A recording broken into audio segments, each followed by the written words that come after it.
And people would always ask me, how much do you make an hour driving Instacart? So I'd say,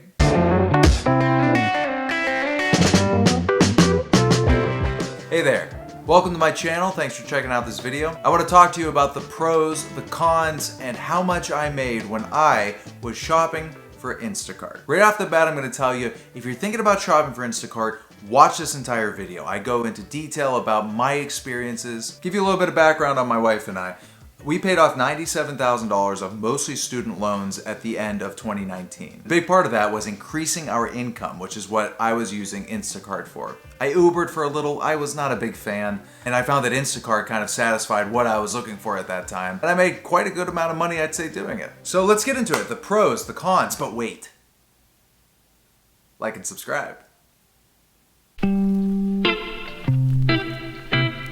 me, one of the best parts about the gig was you got to get in and out of your car. It may sound trivial, but when I was driving for Uber, it was driving for long stretches of time, making small talk with strangers, which gets mentally exhausting. And that's not just me talking. There are studies that back up the longer you're behind the wheel, the more dangerous it can be. So driving for Instacart gave me the chance to get in and out. Number two, it's engaging. It's fun. You have a time limit. You have 30 or 40 things you have to get in that time limit. It's kind of like a game. Actually, I think there are kind of like Supermarket Sweep, if you remember that from back in the 90s. Flexible hours. Totally. You pick up the phone, you work when you want to work. You do have the option to schedule your hours, days in advance, or I think it was the week in advance. I never really did that. I would just pick up and take trips as they came, and I'll tell you why shortly. Pays consistently. The pay came at the same time every week. I don't remember which day, but it came once a week. You can tell how much you're gonna make before you take the trip. This is big to me. This was one of my big gripes when I was driving for Uber, is that I'd have a big long trip and I'd expect, I don't know, $10, $20, $30, and it would end up being $8. In the city, it was worse. Sometimes you'd have trips all the way across town, 30, 40 minutes, and they'd pay $4 or $5. And time is money. You can't afford to not know what you're going to make going into it. One of the other things I liked about Instacart is that you get to learn what's at your local grocery store. How impressive you're going to look to your significant other when you say, I know exactly where the matzo soup is, or the cream cheese, or the goat cheese, or the goat milk, or the oat milk. Okay, Rocco break. Rocco, what's your favorite part about driving for Instacart? Oh, don't be coy. Okay? Oh, hi buddy, I love you too.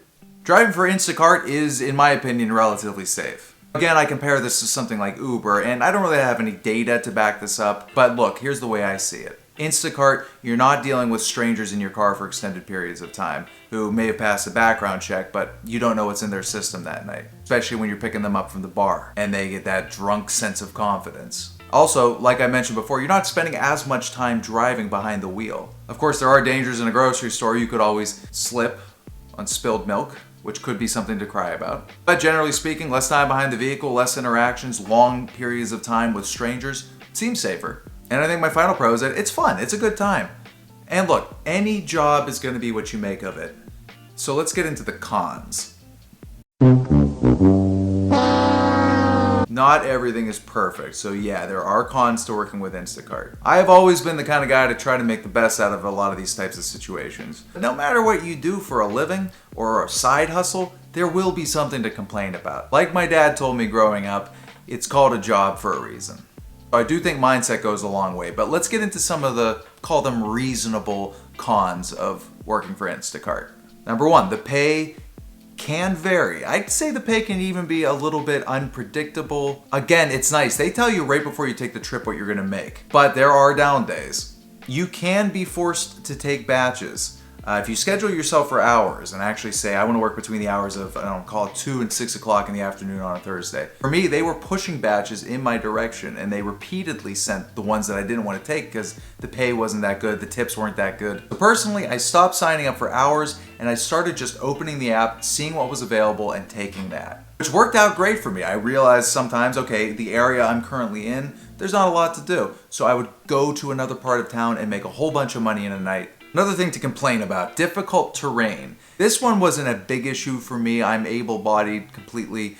But I can imagine if you had certain mobility restrictions that this would get in your way. Especially if you live like I do, Pittsburgh, PA, in a very hilly city. Sometimes I would be parking on a slope. Sometimes the steps were incredibly slopey. I would have to come up and down the stairs sometimes. The next thing to complain about, difficult customers. Once you get up those steep stairs, you don't know who's going to be at the door. Sometimes when you got to the door, there'd be a dog. If it was like Rocco, you'd be lucky and they'd be nice. But sometimes they'd be vicious.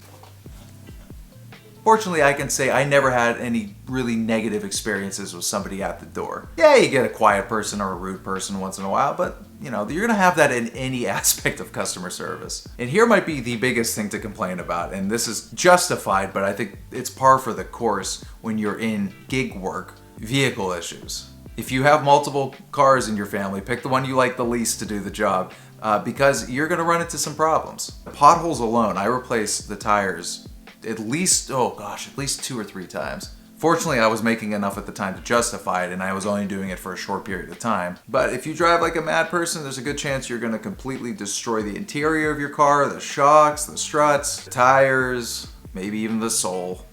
And look, like I said, there are other cons I can mention, and I'm sure, you could drop in the comments if you work for Instacart some of your pros and cons. But it's a job. And look, I've done a lot of odd jobs. I've been a bartender, I've waited tables, I've been a limo driver, I've been a disc jockey, I've been a reporter, I've been a substitute teacher, I've been a whole bunch of things. And every one of those jobs gave me something to complain about. But that's just not the way you want to approach things. You want to go into whatever it is you're doing and be the best damn Instacart driver you can be. Because there are plenty of Instacart drivers out there who aren't doing a good job. And if you could be the one who's doing a really good job, you may get some really nice compliments from people. Hell, I went out even a little bit during the pandemic because I figured there's probably people who are relying on the service. And I got comments and big tips from folks who said, thank you. I'm immunocompromised. I can't go out. So thank you for going out for me. So if you're gonna do Instacart, be the best Instacart driver you can possibly be. But even still, I don't know if you can make a living doing it. So let's get into how much